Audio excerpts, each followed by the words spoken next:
The day we laid my wife to rest, the autumn wind cut through my coat like a blade. It wasn't only the cold that followed me out of the cemetery. It was the quiet that trailed me to the car, and then into the lawyer's office, where a lamp hummed and a clock ticked like a small hammer. He slid a velvet pouch across the desk. Inside was a brass key, with my wife's name on the tag. He said, "She wanted you to have it. The cabin is yours now." The cabin. For almost 40 years, that word ended every conversation. If I asked where it was, she pressed her lips together. If I asked why I couldn't go, she would touch my wrist and say, "Please, don't." She wasn't a harsh woman. She never needed to be.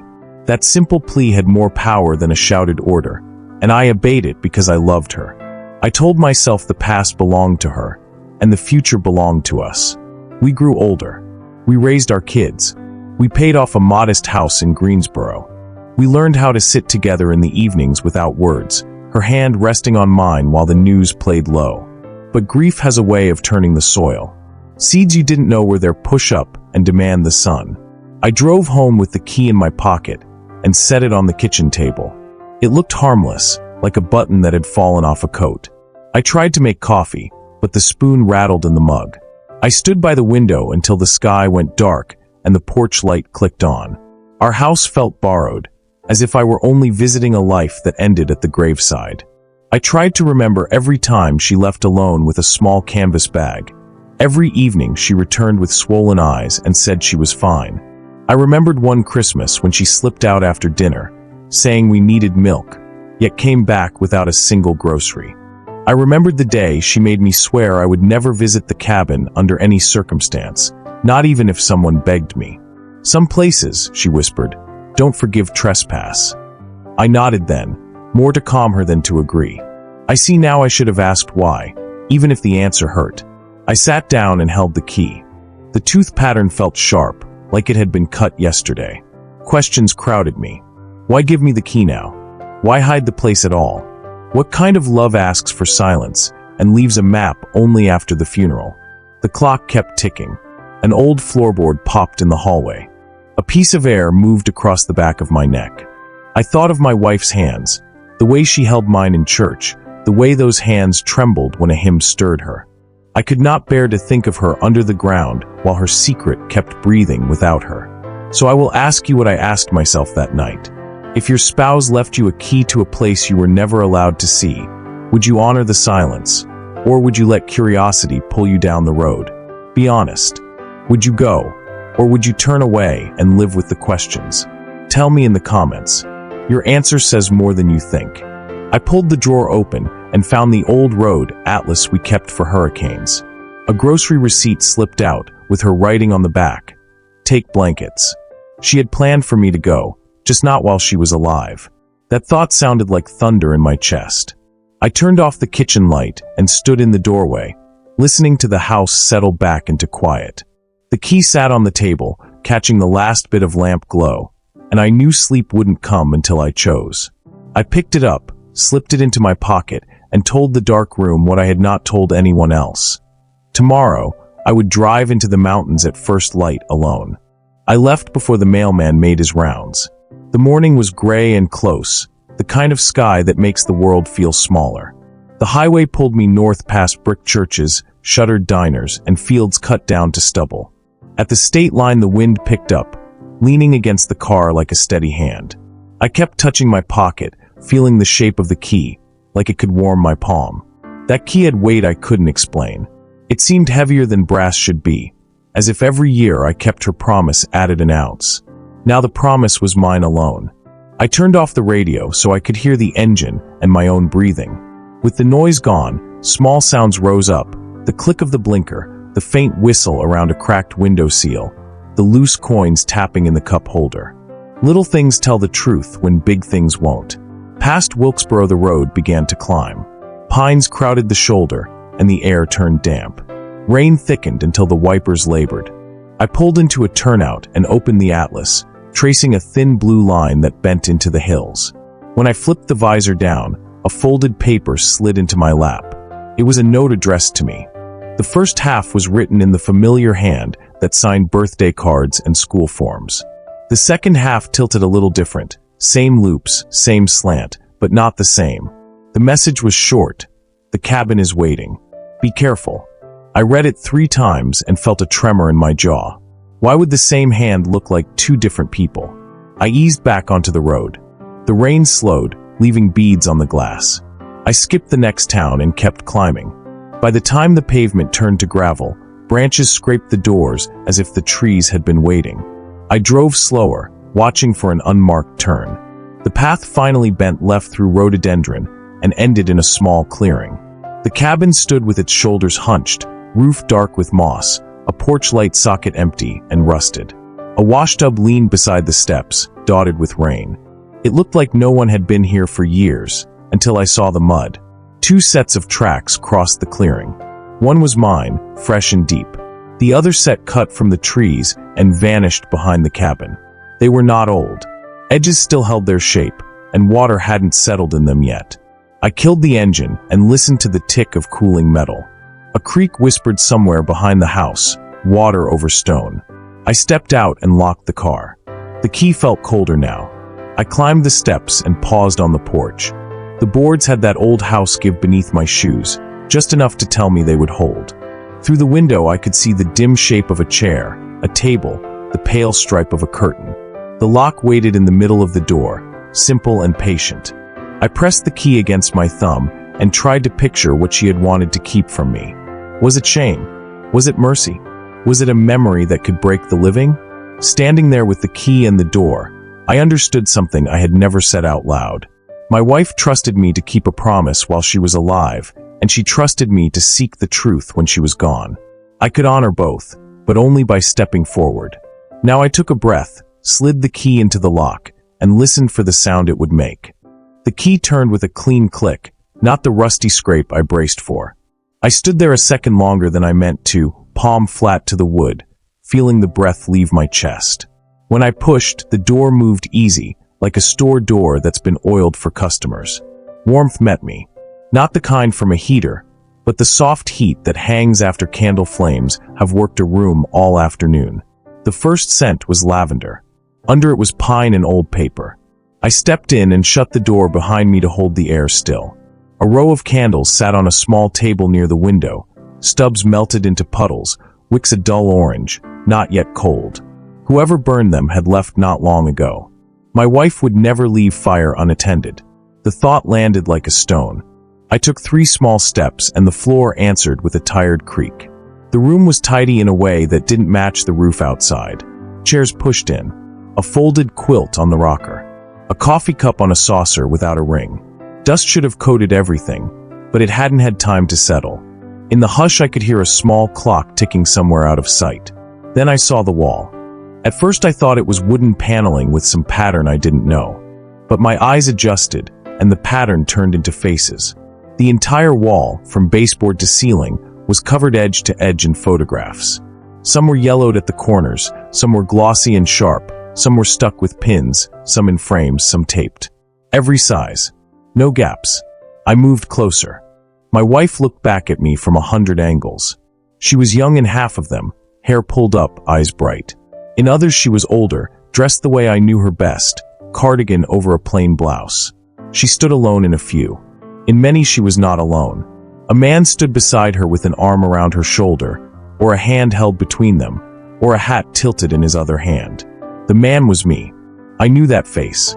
I knew the jawline when it was thin. I knew the smile that showed a left canine a little crooked. I knew the way my shoulders sloped when I was tired and didn't want to show it. The man in those pictures was me at 25, 30, 40. He was me laughing on a lake dock. He was me standing on this very porch with leaves scattered at our feet. The trouble was simple and awful. I had no memory of those moments. I had never owned those shirts, never seen that boat, never stood in front of that old blue Ford with her hand hooked in my elbow. Yet the camera had done its work with an honesty that was hard to argue with. The light on my cheekbone came from somewhere real. The crease at my eye came from a joke I would have told. I lifted one frame off the nail and turned it over. On the back, in her hand, was a date, April 6th, 1979. She had written my name too. My fingers went cold. I slid the frame back into place and looked higher. More faces. More seasons. My wife on a snowy lane. Me beside her with a scarf I didn't own. My wife in front of a country store. Me leaning on the rail while a beagle slept near my boot. It was a life laid out like a family album for someone who had lost their sight and needed proof that love had happened. Across the room, the same thing covered a second wall. On a shelf were stacks of albums without covers, and the pages were full of doubles and outtakes. In one picture I blinked. In another, a gust of wind lifted her hair. The cabin did not hold memories, it hoarded them. I touched a picture of me holding her face in both hands, my wedding ring bright in the flash. I remembered the ring. I did not remember the moment. I said her name out loud, half a plea, half a prayer. The clock kept ticking, steady as a heartbeat. Why did she have pictures of me from decades ago that I never gave her, and of moments I never lived? I found the trunk under the bed. Iron corners. Iron straps. The lid wore a skin of scratches, like it had been dragged over stone. A padlock dangled open from the hasp. Whoever opened it last had not bothered to close the circle. I knelt and lifted. The hinges groaned, but the lid rose. Inside lay row after row of envelopes, tied in neat bundles with twine. The paper had browned at the edges. Each front carried a name and a date. My name. A date I could place. The first bundle said 1982. I took one out and slid a thumb under the flap. My hands were steady enough to do the work, but I heard my breath catch. The letter began, "I'm writing from the kitchen table while the rain taps the roof," which is a line I could have written and a scene I could almost see. It went on about her laugh when the kettle hissed, about the promise I made to take her back to Boone when the leaves turned. It was my phrasing. It was my rhythm on the page. But I did not write it. I had never written from this table before today. I had never brought her here in the fall to watch the leaves. My head throbbed in one neat spot above my right eye. At the bottom, in my hand, my name had been signed the way I always sign, with the Y hooked back on itself. I opened a second letter. 1989. It told of a storm heaving down the creek and how we shut the shutters and played cards by lamplight. It told how I burned the beans and she laughed until she cried. It mentioned a blue sweater I gave her for Christmas. I remember the sweater. I bought it at the Belk in town. I did not give it to her in a cabin during a flood. I was on night shift that winter, working overtime. A third letter. 1991. It spoke of coyotes on the ridge at midnight and how she tucked her feet under my leg to keep them warm. It used the same phrase I use for cold toes, the one I say by habit. The room cooled as the last heat drifted toward the rafters. How many letters did the trunk hold? 50? 100? I lifted a bundle and felt the weight of years that, on paper, said I had been living two lives. One with her in Greensboro, one with her here. I sat back on my heels and rubbed my jaw the way I do when a decision is due. My chest pulled tight. If these were forged, who could copy my hand this perfectly? If they were real, what else had my memory lost without my say? The dates stitched a second marriage. Each visit, a letter from me to her, telling her about small things. A chipped mug, a song on the radio. The time I slipped on the porch and bruised my hip and swore softly, so I wouldn't worry her. None of it belonged to me. All of it sounded like me. I told the truth I was afraid to think. People forget hours, sometimes days, but they don't forget whole seasons. They don't forget two lives that never crossed. Unless something has been taken, or unless something was given to shield them from what they could not carry. At the very bottom, a loose envelope lay face down, not tied to any bundle. I turned it over. No date. Just 3 lines in my wife's hand. The cabin is not what it seems. Trust nothing you remember. Trust no one but the letters. I sat with that envelope in my lap and felt as old as the beams above my head. Part of me wanted to run to the car and drive home. Part of me wanted to crawl under the bed and sleep until morning. Neither part won. I stayed and listened to the clock and to a creak I could not see. Somewhere beyond the porch, a branch snapped. I folded the warning into its cover and set it where the candles had been. My hands would not stop shaking. What kind of truth makes a wife tell her husband to doubt his own memory and trust paper instead? The trunk of letters had left me dizzy, but something about the cabin kept pressing at me, like a tap on the shoulder that wouldn't stop. My wife had never been careless. If she wanted me to find the letters, there was more waiting. I began to circle the room, touching walls, pressing at joints, searching for what didn't line up. The boards near the hearth drew my eye. The knots ran in a line that looked too neat. I dropped to my knees and pressed my palm flat. One plank flexed. My pulse kicked as I dug my nails into the seam and pulled. The board lifted, and beneath it a hollow space stretched into dark. Dust swirled. A metal edge glinted. My breath shortened as I reached down and lifted out a box wrapped in oilcloth. The cloth peeled back with a sticky sound, revealing a cedar chest no bigger than a suitcase. I unclasped it, and the lid gave. Inside lay folders thick with documents, rolls of film, and photographs in stacks. On top rested a worn passport. The photo showed my wife, but the name was not hers. It read Evelyn Brooks. The date of birth matched hers. The eyes matched hers. But the name was a stranger. Beneath it was another ID, this one a driver's license from a state she had never visited, again with her face, again with a different name. Margaret Allen. My wife had lived under names I had never known. The documents painted a life full of shadows. Rental agreements in cities we had never lived in. Bank accounts under initials that weren't hers. In the stack of photographs, my stomach tightened. There she was, smiling in places I didn't know, standing before houses I had never seen, her arm looped around a man I had never met. In photo after photo he was there, his hand on her shoulder, his gaze locked on her as if they shared a vow. On the back of one picture, written in her flowing script, were two words, always together. The air left my lungs like I had been struck. I gripped the edge of the cedar chest to keep from falling. My wife, who baked cornbread every Sunday, who folded my shirts in the same neat stack for 40 years, had carried another life under my nose.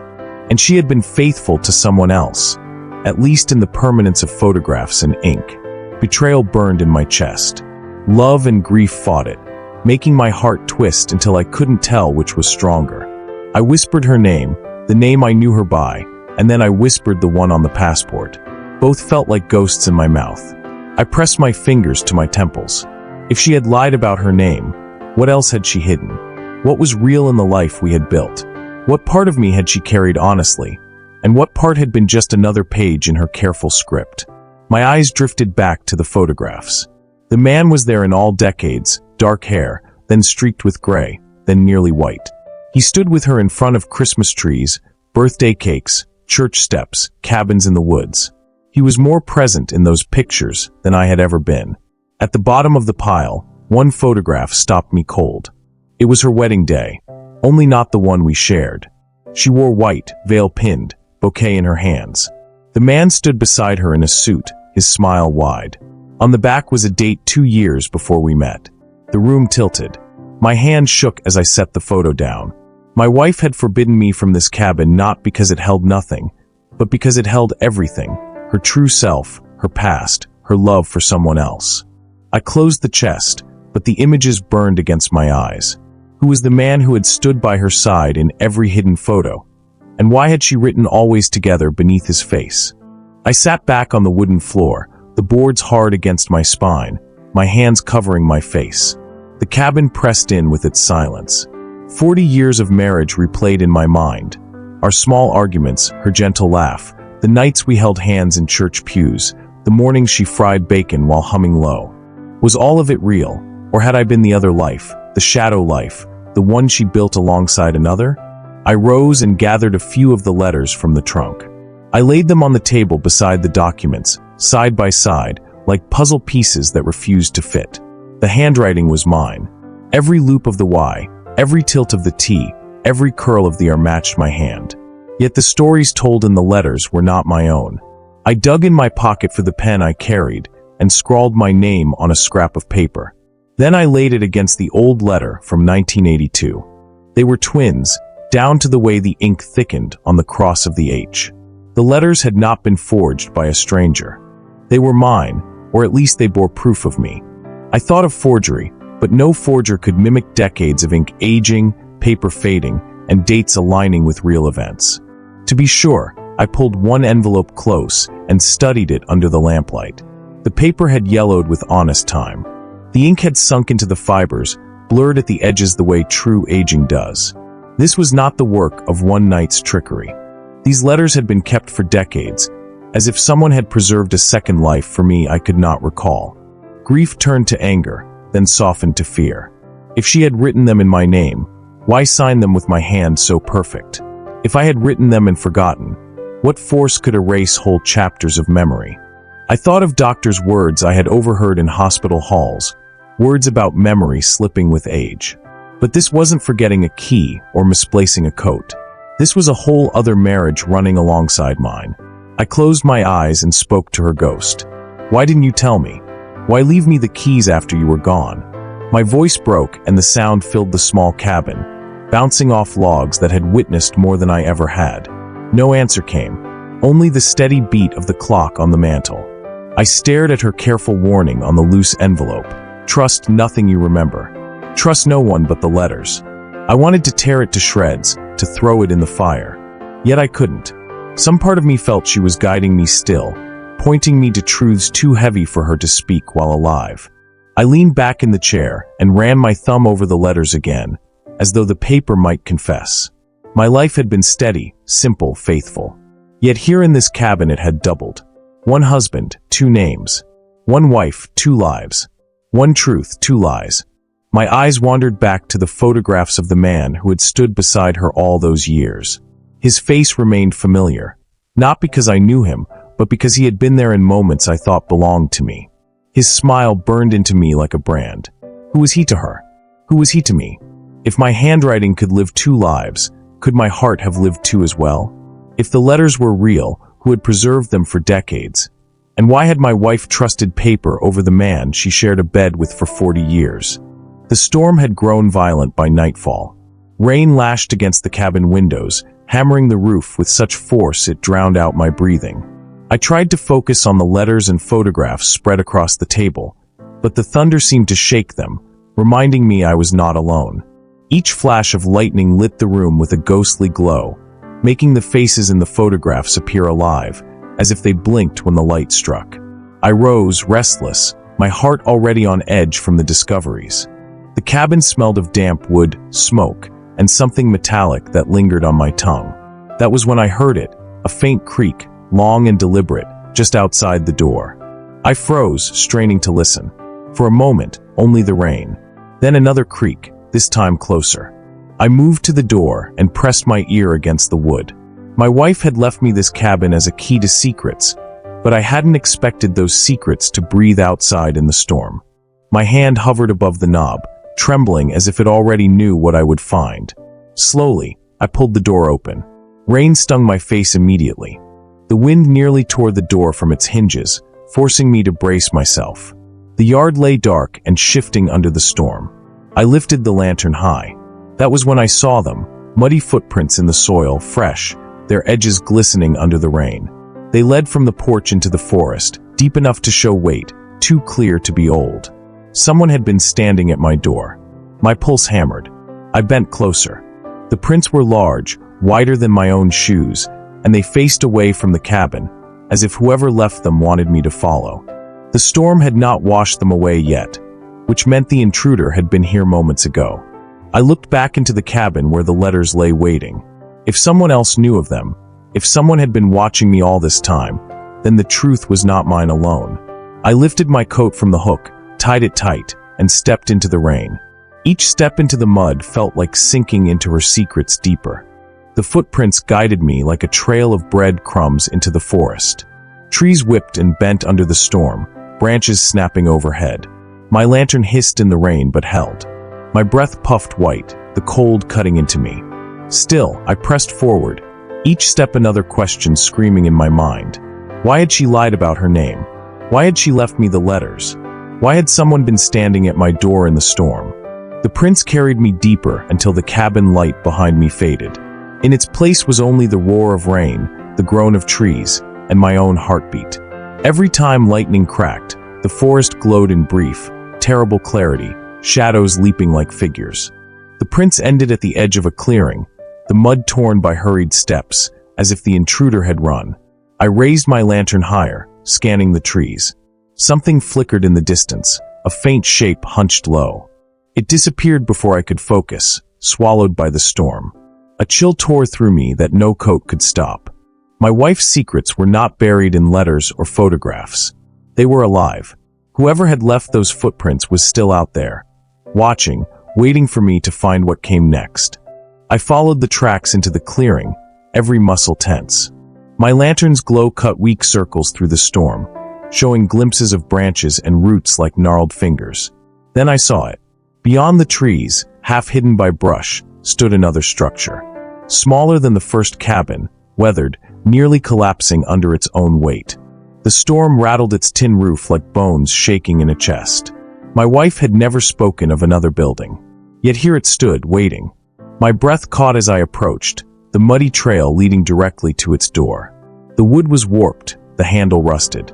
I pressed and it gave, swinging open with a long moan. The smell hit me first, damp rot smoke, and something else, sweet and sickening like spoiled fruit. I lifted the lantern. The walls were plastered with photographs. Dozens, maybe hundreds, all of children. Some black and white, some in faded color, some Polaroids curling at the edges. Smiling faces, missing teeth, birthday candles, swing sets. Every inch of the walls was covered, layered, overlapping until the wood behind them disappeared. My stomach clenched. These were not family portraits. They were strangers. I stepped further in, and the floor creaked. Below the photos stood shelves lined with boxes. I opened one. Inside were belongings. A small shoe, a doll missing an eye, a schoolbook with handwriting inside. Another box held a baseball glove. Another, a hair ribbon stiff with age.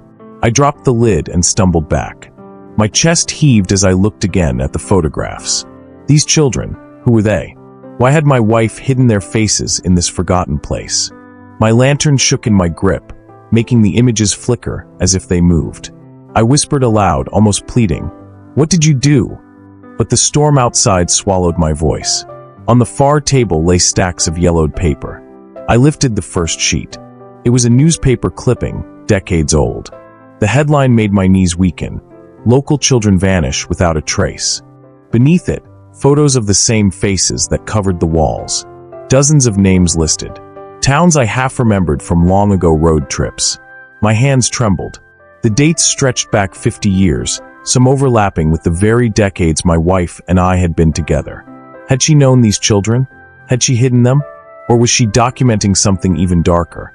I sank into a broken chair, the storm rattling above, the paper clutched in my hand. My wife, my steady wife, had carried secrets darker than false names and letters. She had carried sorrow etched in newsprint, sorrow I could not explain. The wind howled, shaking the walls.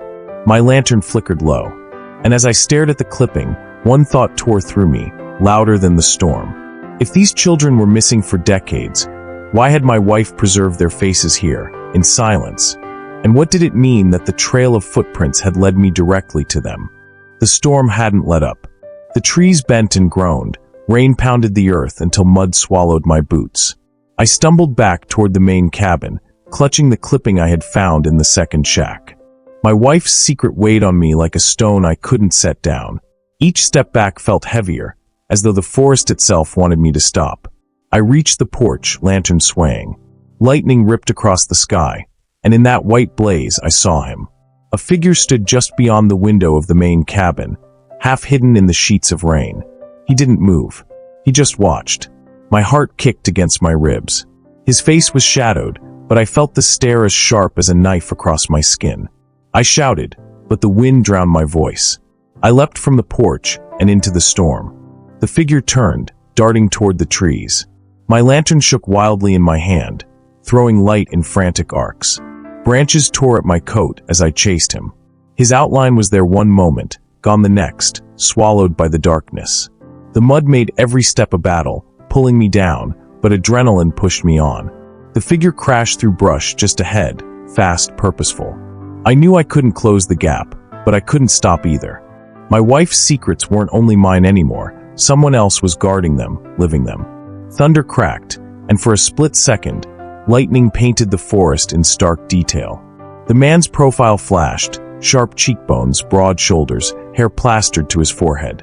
He looked young, far too young to belong to those yellowed photographs in the hidden cabin. Yet something about him clawed at memory, a familiarity I couldn't place. I stumbled over a root, crashing into the mud. The lantern nearly went out. By the time I scrambled to my feet, the sound of footsteps had faded. Only the roar of the storm remained. The figure was gone, as if the forest itself had swallowed him. I stood there, chest heaving, rain streaming down my face. My knuckles whitened around the lantern handle. He had been there, flesh and blood. But was he the man from the photographs? Or was he something else entirely? One thing was certain. Whoever he was, he didn't want me to leave that forest alive with her secrets. By the time I staggered back into the main cabin, my coat was soaked through, my hands numb from the cold. I bolted the door, though I knew it wouldn't keep out the shadow I'd seen. The storm rattled the windows, shaking the frame, as if the night itself demanded to be let in.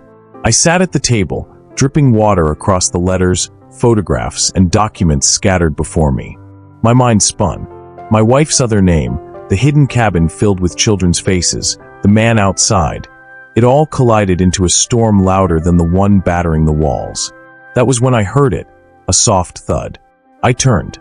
From the trunk I had searched earlier, an envelope had slipped free and fallen to the floor. My lantern's glow caught it, and my breath froze. On the front, in the familiar curve of her handwriting, were the words, "Do not open until you are ready to lose everything." I bent down slowly, fingers trembling as I lifted it. The paper was yellowed, the ink slightly faded, but unmistakable. It was hers. My wife's hand, steady and strong, as though she had written it only yesterday. I stared at the words, my chest tightening. Lose everything. What did she mean? Hadn't I already lost her? Hadn't I already lost the truth I thought I knew about the life we shared? My thumb brushed the edge, itching to tear it open. But fear rooted me in place. What if the contents destroyed the last scraps of love I held onto? What if the secret inside was darker than anything I had already uncovered? The storm howled, pushing against the walls. My pulse matched its rhythm, thundering louder with each passing second. I set the envelope on the table, then picked it up again. My hands shook so badly, I nearly ripped it by accident. I pressed it to my chest and closed my eyes. Every memory of her washed over me. The way she hummed while making breakfast, the prayers whispered before bed, the laughter that filled quiet evenings. How could the woman who shared my life for 40 years have also built this shadowed legacy I was only now uncovering? I held the envelope in both hands, torn between opening it and throwing it into the fire. Between knowing and never knowing. Between love and betrayal. Would you open it right away? Or would you wait until morning? Tell me in the comments. I want to know what you'd do. I sat alone at the table, the envelope untouched, the lantern's glow flickering over the scattered letters and photographs. Outside, the storm's voice had softened into steady rainfall, but inside me, the noise only grew louder. My wife, my partner of 40 years, had always been a woman of contradictions. She was gentle with her words, yet firm in her silence. She gave warmth freely, yet guarded pieces of herself as if they were sacred property. I leaned back in the chair, eyes closed, letting memory drag me back. Sunday mornings, she'd sit on the porch with her coffee, eyes fixed on the horizon, humming a tune I never recognized. Whenever I asked what she was thinking about, she'd smile, deflect, and say, "The past isn't as interesting as the present." At the time, I thought she was just modest. Now, I wondered if she was protecting me from truths she believed I couldn't handle. Flashbacks struck me like lightning. The time I found her crying in the pantry after a phone call she claimed was a wrong number. The night she insisted I stay home while she ran errands in the pouring rain. The vacations she refused to take anywhere near her old hometown. Little details I brushed aside, convincing myself love meant trusting without question. I rubbed my hands over my face, shame burning hot. How many red flags had I ignored? Had I been blind, or had I simply chosen ignorance because it was easier than suspicion? Love can be loyal, but sometimes it makes fools of us. I turned to the pile of newspaper clippings from the hidden shack. My lantern's light picked out one in particular. My heart clenched as I read the bold headline from decades ago. Local boy disappears without a trace. Below, a grainy photograph of a young child stared back at me. Eyes wide, smile half crooked, face full of life. And then beneath the picture, a name. I froze. That name wasn't just familiar. It was tied to our very street. That child had grown up, or was supposed to have grown up, in the same small town where my wife and I had lived quietly for most of our marriage. I whispered the name aloud, my voice shaking. The sound felt like an intrusion in the silent cabin. This wasn't just some tragic case from far away. This was close, personal, rooted in the soil of the life I thought we built together.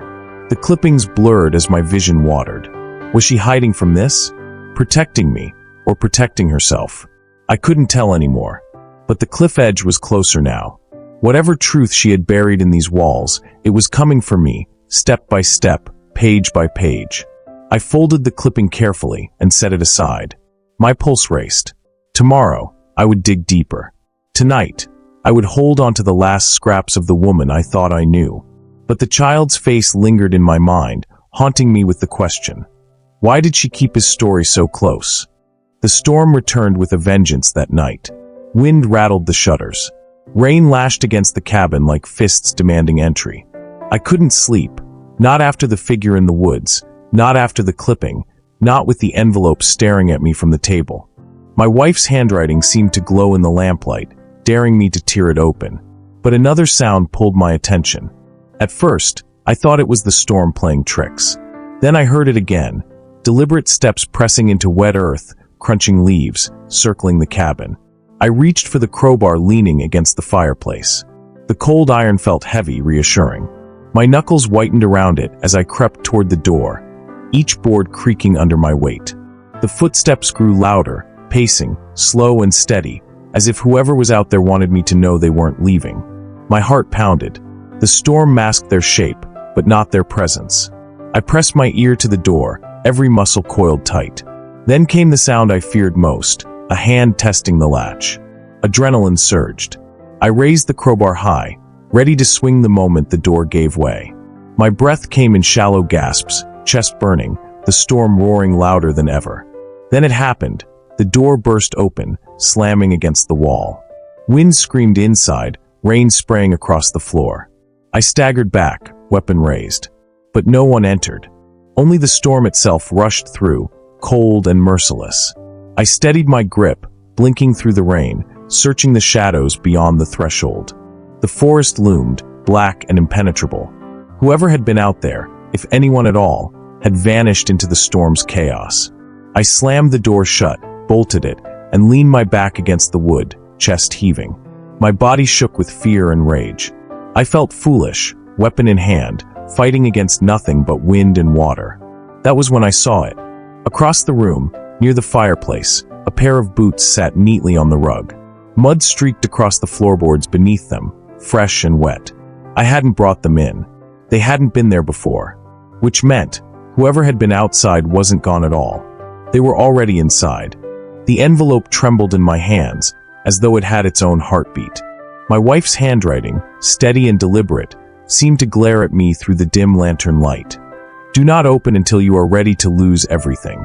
I had stared at it for hours, circling the table, picking it up and putting it down, debating whether ignorance might be safer than the truth. But the boots by the fire, the clippings, the photos, all of it screamed that there was no turning back. I slid the crowbar beneath the wax seal and tore it open. Her words poured onto the page in neat cursive, each line carrying the weight of decades. If you are reading this, then I am gone, and the burden is yours. Forgive me, but I could never say this aloud. You deserved peace, and peace is something my past could never give you. I read on, my throat tightening. She confessed that before we met, she had been part of a secretive circle of women, bound by a vow that few would believe. Their mission was to hide runaway children, some escaping broken homes, others fleeing dangers too dark to print in newspapers. They gave them food, shelter, false names. They forged papers, created new lives. But one night, she wrote, something went wrong. My grip on the letter tightened, ink smudging under my thumb. She described a boy who vanished under their protection. Fear tore the group apart, scattering them across states. Some carried on their lives in silence, others vanished themselves. My wife buried the secret beneath a new name, a new life, our life. Then came the line that stopped my breath cold. You were part of it too, though you never knew. I reread those words, disbelief rattling my bones. She reminded me of a night from my own youth, one I had long forgotten. A stormy evening when I had walked a shivering boy into a church basement, pressing food into his hands before running home to avoid my father's scolding. I had thought nothing of it, just a child helping another child. But that boy, she revealed, had been one of the fugitives her group was protecting. By sheer chance, my small act had been a link in their chain of secrecy. She had carried that memory with her, cherishing it, fearing it, vowing never to let the truth touch me. My vision blurred with tears. All these years, I had believed her secrets were betrayals. Yet here she was, painting me as part of a cause far bigger than myself. My grief twisted into something unrecognizable, part sorrow, part pride, part guilt. Pride that she believed I had done good, guilt that I had spent years resenting her silences. I pressed the letter to my chest, rocking gently in the chair like a broken man clinging to fragments of meaning. The storm outside had dulled, but inside me, thunder still rolled. She had lived a life I never knew. And somehow, without my knowledge, so had I. The last line of her letter chilled me deeper than the storm ever could. They may still come looking. If they do, remember this: truth is a cage only if you fear it. I folded the letter with shaking hands, a question echoing in my mind. If she had carried this burden for 40 years, what would it cost me now that it was mine to bear? By morning, the storm had eased into silence. The air smelled of wet earth and pine, the cabin's roof dripping like a leaky faucet. I sat surrounded by piles of paper, deeds, photographs, letters, piecing together the story she had guarded with her life. The false floor had hidden more than documents. It had hidden her dual existence. My wife had been two women, the loving partner who kept our home steady, and the watchful sentinel who built this cabin into both a sanctuary and a prison. Every wall carried evidence of children whose lives intersected with hers, children she fed, clothed, and shielded from the world's cruelty. The photographs made sense now. They weren't obsessive, they were archives, proof that those children had existed, that they were worth remembering.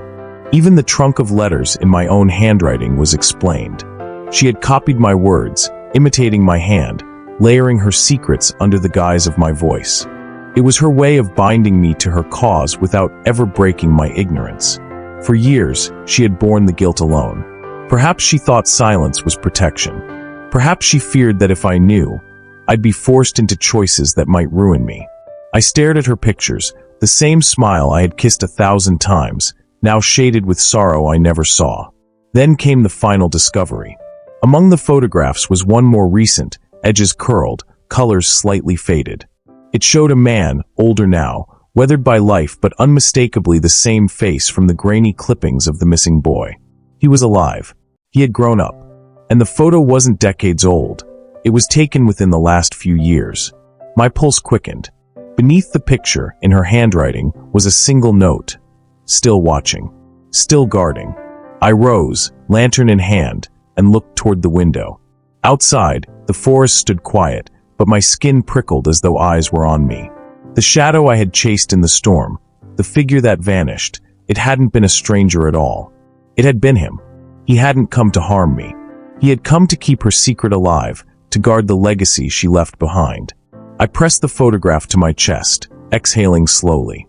For the first time since she died, I didn't feel anger. I felt a strange peace, mixed with grief too deep to name. My wife had carried a burden larger than either of us, and though it had broken pieces of her, it had also saved lives. The cabin was no longer just a mystery. It was a monument, her monument. As I locked the trunk, folded the letter, and prepared to leave, I whispered into the empty room. You never stopped protecting them, and now neither will I. The storm had passed, but its echoes remained, stitched into every board of that cabin, every secret she had kept.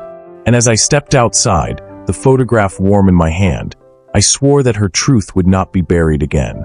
The dawn light crept slowly over the ridge, streaking the wet trees with silver. I stood on the cabin's porch with the key in one hand and the trunk of papers in the other. My wife's presence seemed to hang in the air, as though she were watching to see what I would do. Inside, the table was still littered with her secrets. Letters, photographs, deeds, memories carved into ink and paper. Some of them, I knew, could never be allowed to drift into curious hands. Others felt like history, too heavy to destroy, too meaningful to deny. I carried a small stack outside and lit the iron fire pit. The flame caught quickly, licking at the edges of envelopes, curling the paper into blackened ash. The words disappeared, but not the weight. With each page that burned, I felt both lighter and guiltier. What right did I have to decide what survived and what vanished? The rest of the trunk I locked shut, tucking the key into my pocket. It wasn't everything, but it was enough, a compromise between erasure and preservation. Perhaps one day, someone braver or wiser would know what to do with it. As the fire smoldered, I thought back on our 40 years together. She had been laughter in our kitchen, warmth in the winters, the hand that steadied me when the world grew too sharp. And yet, she had also been silence, avoidance, eyes that shifted when I asked too many questions. I used to think those silences meant distance. Now I knew they meant burden. Was our love any less real because it was built on secrets? Or was it more remarkable because she had chosen to bear so much alone, just to keep us safe? I didn't have the answer. All I had was the truth now, and truth was a heavy companion. I closed the cabin door for the last time, the lock clicking like a gavel. The structure stood quiet, a monument of wood and stone, filled with ghosts I would never fully understand. Leaning against the car, I held the photograph of the grown man, the one who had once been a missing child, the one who still lingered in the shadows to guard her memory. Somewhere out there, he was alive, carrying his own truths.